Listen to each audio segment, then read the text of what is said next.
Salem, salut, moi c'est Camille. En 2015, je suis partie seule avec mes deux enfants m'installer à Tanger, au Maroc.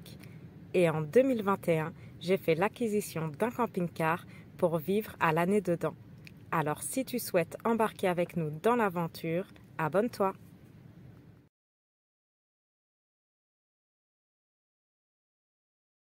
Salam alaikum, bonjour. Dans la dernière vidéo, nous étions arrivés au lac de Lala Takarkoust, à côté au sud de Marrakech. Si vous n'avez pas vu la dernière vidéo, je vous remets le lien juste en haut. C'était un super bivouac. Mais maintenant, il est l'heure de reprendre la route, direction les montagnes du Haut-Atlas et direction une des seules stations de ski du Maroc, à Oukaïmeden. Et pour se rendre à Oukaïmeden, on commence la route en traversant une partie de la vallée d'Ourika, la célèbre vallée d'Ourika. Puis on monte dans la montagne. Ça fait des années que je dis à mes enfants que je vais les emmener à la neige. On espère qu'il y aura un petit peu de neige, pas forcément pour faire du ski, mais au moins de la luge et puis découvrir les montagnes enneigées. La route est magnifique, il y a des gorges, des paysages spectaculaires, on peut apercevoir les sommets enneigés et c'est vraiment une superbe route à faire. Donc pour vous situer, Oukaïmeden se trouve à environ 80 km au sud de Marrakech. C'est la principale station de ski du Maroc, à 2600 mètres d'altitude environ. On trouve habituellement et on peut skier habituellement de décembre jusqu'à mars, environ 4 mois environ par an. On peut trouver les pistes de ski enneigées, mais malheureusement pour nous, cette année, c'est une des plus grandes sécheresses depuis une trentaine d'années. Et d'ailleurs, ce jour-là, il va se mettre à pleuvoir, la pluie qui est tant attendue au Maroc, puisque dans le sud, ça fait vraiment très longtemps qu'il n'avait pas plu. Donc, en arrivant dans le village d'Oukaïmeden, il y a aussi le Jbel Oukaïmeden, du même nom que le village.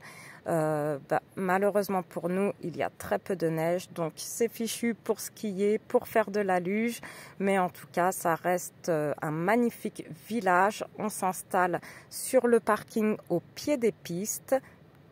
Mais par contre, sachez que quand vous arrivez à Oukaïmeden, vous devez payer 15 dirhams pour rentrer dans le village. Voilà, après vous avez le parking gratuit et on a aussi ce qui est bien pratique pour nous pour remplir la cuve d'eau. Vous avez des sources d'eau un peu partout, depuis des tuyaux, des robinets. Donc ça, c'est vraiment pratique et l'eau de source des montagnes est vraiment super bonne. On aperçoit ici les remontées mécaniques. Il y a plusieurs pistes. Comme vous voyez, c'est complètement vide cette année entre la fermeture des frontières et le manque de neige. Malheureusement, cette année, très peu de touristes à Oukaïmeden.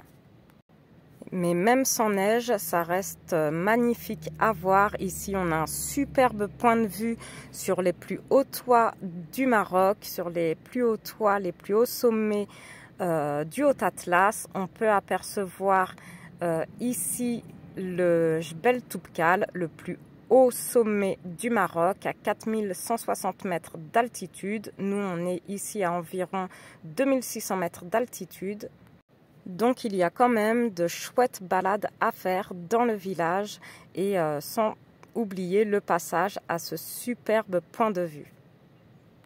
En montant en altitude, forcément on a perdu beaucoup de degrés. Là on a environ 5 degrés à peine la nuit et 10 degrés la journée en plein après-midi, alors que quelques jours auparavant on avait encore 25 degrés. Il y a aussi beaucoup de vent. On a dormi 2 nuits à Oukaïmeden et vraiment en 9 mois de vie en camping-car, c'est les pires nuits que j'ai passées. 2 nuits avec énormément de rafales de vent qui nous ont réveillés, empêchés de dormir et fait bouger le camping-car jusqu'à se demander si le camping-car n'allait pas se renverser. On avait plutôt l'impression d'être dans un bateau que dans un camping-car. À l'entrée de la ville, vous avez ce barrage, le lac Dukaimeden, qui nous offre un superbe panorama, une superbe vue. Vous avez aussi dans le village, contrairement à Ihilen où on était il y a quelques temps, ici c'est beaucoup plus touristique, un peu moins authentique que du côté sud du Haut-Atlas, mais en tout cas ça reste Dukaimeden un beau souvenir. On n'oubliera pas non plus le retour, puisqu'en descendant la montagne, juste après les virages en épingle et des ravins de plusieurs centaines de mètres, je me retrouve sans frein. J'ai mis plus de 10 km à essayer de m'arrêter jusqu'à ce que la route descende moins. Je pense qu'on a évité le pire, parce que si ça m'était arrivé dans les virages et les ravins, on serait peut-être plus là aujourd'hui, mais hamdoulillah, on a réussi à s'arrêter. On a laissé les freins se refroidir le temps de manger un bon petit tagine kefta, puis on a repris la route direction la vallée d'Ourika. Donc les freins remarchent après s'être arrêtés, mais on va quand même faire vérifier tout ça. J'espère que ces paysages vous auront plu et à bientôt pour une prochaine vidéo.